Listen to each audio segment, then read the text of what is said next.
नमस्कार, YouTube channel प्रकाश में स्वागत है। आज की खबर आपको बता देते हैं, शिवराज सिंह का रावण रूपी भेष।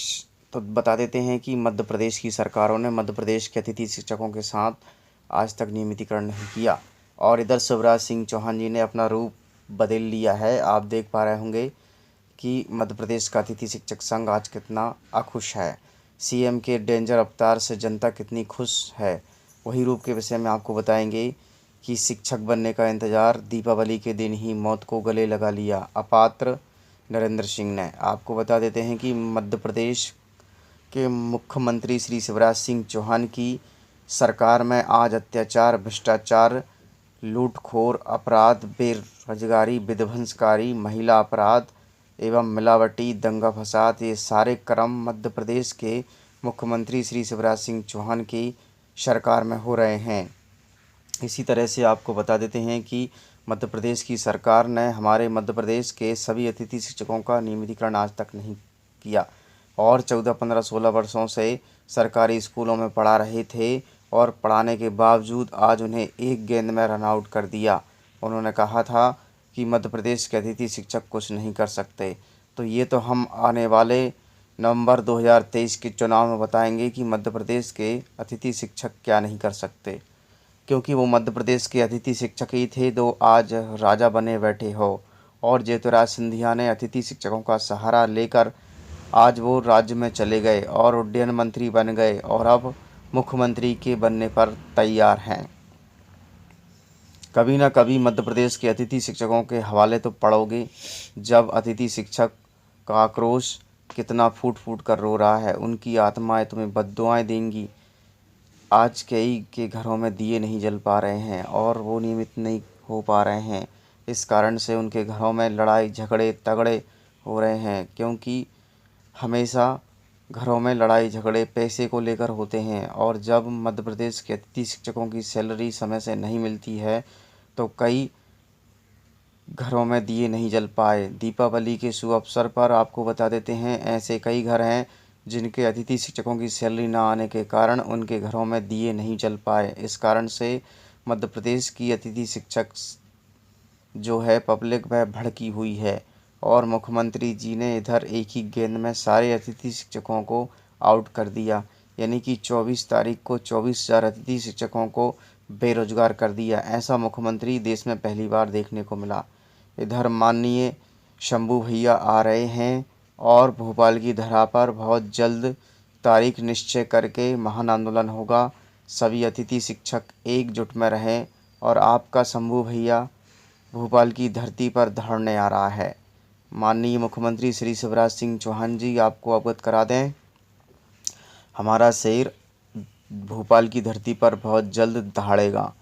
अपनी सांसों को, अपनी जानों को संभाल के रखना, क्योंकि अब मध्य प्रदेश का अतिथि शिक्षक तभी उठेगा जब अतिथि शिक्षकों का लिखित आदेश नियमितीकरण मिल जाएगा। इसी तरह से हमारे मध्य प्रदेश के अतिथि शिक्षकों ने ज्ञापन सौंपे सभी लोगों के लिए और कहा कि हमारे मध्य प्रदेश के अतिथि शिक्षकों का यदि आपने जल्द से जल्द नियमितीकरण नहीं किया तो हम एक उग्र आंदोलन करेंगे और इसकी सारी जवाबदारी और जिम्मेदारी मध्य प्रदेश शासन और प्रशासन की रहेगी, क्योंकि हमने मध्य प्रदेश के अतिथि शिक्षकों के पद पर रहते हुए सभी लोगों को संभाला और 14, 15, 16 वर्ष पढ़ाया, किंतु आज तक हमारे मध्य प्रदेश के अतिथि शिक्षकों का नियमितीकरण नहीं हुआ। जबकि आपको बता देते हैं कि दिल्ली, हरियाणा, पंजाब, राजस्थान एवं उड़ीसा के मुख्यमंत्री ने वहां के सभी अतिथि शिक्षकों को नियमित कर दिया। नवीन पटनायक का एक पहला प्रयास, उनके प्रदेश में कोई भी अब कॉन्ट्रैक्ट बेस पे भर्ती नहीं निकलेगी, सभी को नियमित कर दिया। और यहाँ हमारे मध्य प्रदेश में अतिथि शिक्षकों के साथ हमेशा शोषण किया जा रहा है। इस तरह से आपको बता देते हैं कि माननीय मुख्यमंत्री पीएम मोदी जी से भी गुजारिश की जा रही है और श्री शिवराज सिंह चौहान जी तो सुनते भी नहीं हैं। जब मुख्यमंत्री के सामने लड्डू खा सकते हैं तो वो हमारी क्या सुनेंगे। इस तरह से आपको बता देते हैं उड़ीसा की खबर, नवीन पटनायक ने जितने भी उनके आउटसोर्स कर्मचारी थे, जो भी थे, सबको नियमित कर दिया। आइए सुनते हैं नवीन पटनायक की एक खबर उड़ीसा। दोस्तों, मेरा नाम है कुमकुम बिनवाल। देश का शायद ही कोई राज्य होगा जहां कॉन्ट्रैक्ट में भर्तियां नहीं होती हैं। पहले जल्दबाजी में कम सैलरी में अलग अलग विभागों में सरकार कॉन्ट्रैक्ट में भर्तियां करती है, फिर सालों तक वो कर्मचारी उसी सैलरी पर काम करते रहते हैं, उनकी नौकरी भी पक्की नहीं होती है। ठेके पर सरकारी भर्तियों में बड़ा शोषण, इससे ज्यादा बुरा और कुछ नहीं हो सकता। हिंदी पट्टी के ऐसे कई राज्य हैं जहां ऐसे कर्मचारियों के आंदोलन की खबरें आती रहती हैं, खासकर चुनाव के वक्त। लेकिन इन सब के बीच एक राज्य के मुख्यमंत्री ने एक ऐसा फैसला लिया है जो तमाम राज्यों के मुख्यमंत्रियों के लिए एक मिसाल है। दोस्तों, ओडिशा के मुख्यमंत्री नवीन पटनायक ने दिवाली से पहले अपने राज्य के कॉन्ट्रैक्ट के कर्मचारियों को गिफ्ट देते हुए 57,000 कॉन्ट्रैक्ट पे काम करने वाले कर्मचारियों को परमानेंट करने का ऐलान कर दिया। और सुनिए, नवीन पटनायक ने ऐलान किया है कि ओडिशा में अब ठेके पे कोई भर्ती कभी नहीं होगी। दोस्तों, ये फैसला ओडिशा सरकार पर 1,300 करोड़ रुपए का एक्स्ट्रा बोझ लगाएगा। फिर भी सीएम ने फैसला लिया, जो कि ऐतिहासिक है। नवीन पटनायक दोस्तों देश के उन कुछ चुनिंदा मुख्यमंत्रियों में से हैं जिनके ना तो आपने कभी अखबारों में बड़े बड़े एड्स देखे होंगे, ना ही टीवी में उनके लंबे चौड़े भाषण आपने देखे होंगे, क्योंकि वो विज्ञापनों पे पैसा नहीं खर्च करते। बिना किसी शोर शराबे के पिछले 22 सालों से नवीन बाबू ओडिशा को एक बीमार राज्य से देश के सबसे तेजी से आगे बढ़ने वाले राज्यों में से एक बना रहे हैं। जब भी कोई बेस्ट सीएम वाला डेटा निकल कर आता है, कोई भी एजेंसी ऐसा कोई रिसर्च करती है ना, नवीन पटनायक नंबर 2, नंबर 1 और नंबर 3 की लिस्ट में से एक होते हैं। दोस्तों, जब भी कोई नेता 22 सालों तक मुख्यमंत्री जैसे पद पर रहता है ना, तो उसमें घमंड आ जाता है, अहंकार आ जाता है, वो जनता से दूर हो जाता है। ये होता है, हर किसी के साथ होता है। लेकिन नवीन पटनायक ने ऐसे किसी अवगुण को खुद को छूने भी नहीं दिया। क्या आप जानते हैं, नवीन पटनायक शायद देश के इकलौते ऐसे मुख्यमंत्री हैं जो अपने राज्य की भाषा नहीं बोल सकते, नहीं आती उनको बोलनी, लेकिन उससे ऊपर जाकर नवीन पटनायक ने अपने राज्य के लोगों के मन की बात समझी और पूरी तरह से कॉन्ट्रैक्ट भर्ती ही अपने राज्य में खत्म कर दी। दोस्तों, ज्यादा पुरानी बात नहीं है जब प्रधानमंत्री नरेंद्र मोदी ओडिशा गए और नवीन पटनायक सरकार से बात की और कहा कि एक चक्रवाती तूफान आने वाला था ओडिशा, उसको लेकर बातचीत हुई पीएम मोदी और सीएम नवीन पटनायक की। और पीएम मोदी ने कहा कि केंद्र सरकार आपको 500 करोड़ रुपए की मदद देती है। पीएम ने ऐलान किया और अगर आपको जरूरत होगी तो हम आपको और मदद देंगे। जानते हैं जवाब में सीएम नवीन पटनायक ने क्या कहा पीएम मोदी को? नवीन पटनायक ने प्रधानमंत्री का धन्यवाद किया और कहा कि ओडिशा को आर्थिक सहायता की जरूरत नहीं है, होगी तो मांग लेंगे। दोस्तों, अपने राज्य में कॉन्ट्रैक्ट पर काम करने वाले कर्मचारियों को जितना पैसा खर्च करके नवीन पटनायक ने नियमित किया है ना, उतना तो हिंदी पट्टी वाले राज्यों की सरकारें अपने प्रचार में चैनलों और अखबारों में बांट देती है। इन सब के आगे नवीन पटनायक एक मिसाल है, जिन्होंने बस अपने फैसलों के बूते 22 साल तक सीएम रहने के बावजूद अपनी लोकप्रियता बनाए रखी।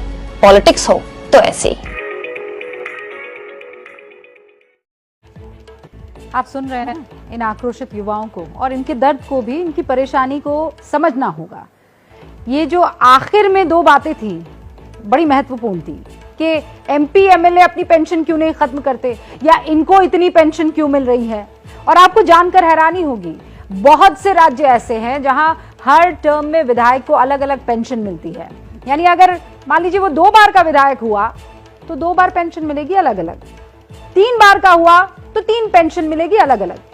अगर कोई विधायक सांसद बनता है तो उसे सांसद और विधायक दोनों की पेंशन मिलती है, या कोई विधायक से सांसद बना और सांसद से गवर्नर बना तो उसे विधायक की, सांसद की, गवर्नर की 3 पेंशन मिलती है।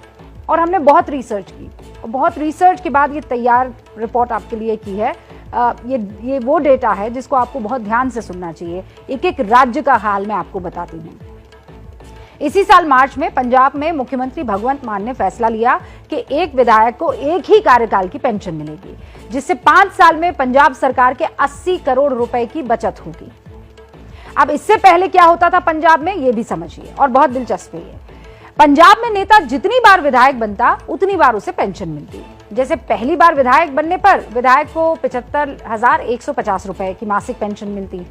इसके बाद वो जितनी बार भी विधायक बनेगा उसकी पेंशन 50,100 रुपए यानी 51,000 रुपए जुड़ते चले जाएंगे। नहीं, 50,100 रुपए ही जुड़ेंगे। राजेंद्र कौल भट्टल, सरवन सिंह फिल्लौर, लाल सिंह जैसे नेता 6 बार के विधायक बने हैं। उनकी पेंशन पता है आपको 3.25 लाख रुपए महीने हुआ करती थी।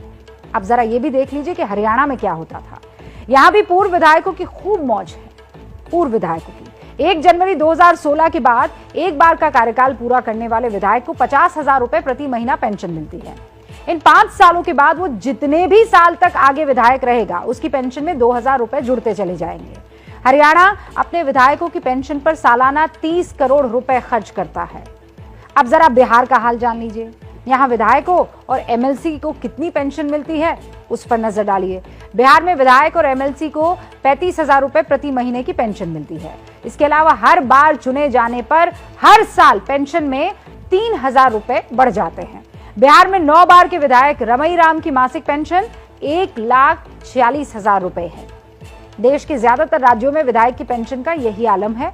विधायक अगर सजा याफ्ता हो, जेल जा चुका हो या उस पर कोई भी कितना भी बड़ा आरोप क्यों ना हो, उसकी पेंशन में कोई दिक्कत नहीं आएगी। पूर्व सांसदों की पेंशन भी आप जान लीजिए। वैसे सांसदों की पेंशन विधायकों से कम है, यह हैरान करने वाली बात है। पूर्व सांसदों को मिनिमम 25,000 रुपए महीने की पेंशन मिलती है। 5 साल के अतिरिक्त जितने भी समय के लिए वो सांसद बनेंगे, मासिक पेंशन में 2,000 रुपए हर साल बढ़ते जाएंगे। कोई दूसरी पेंशन मिल रही है तो भी सांसद की पेंशन उन्हें मिलती रहेगी। 2018-19 में पूर्व सांसदों को 70.5 करोड़ रुपए की पेंशन मिलती थी। एक और दिलचस्प बात, अगर कोई व्यक्ति एक दिन के लिए भी सांसद या विधायक बन गया तो उसे आजीवन पेंशन मिलती रहेगी। इसीलिए तो ये युवा पूछ रहे हैं कि सरकार इन नेताओं की पेंशन क्यों नहीं रद्द कर देती। आपको यहाँ का बजट तो दिख रहा है, नेतागण का बजट क्यों नहीं। Thanks for watching. Like and comments and subscribe.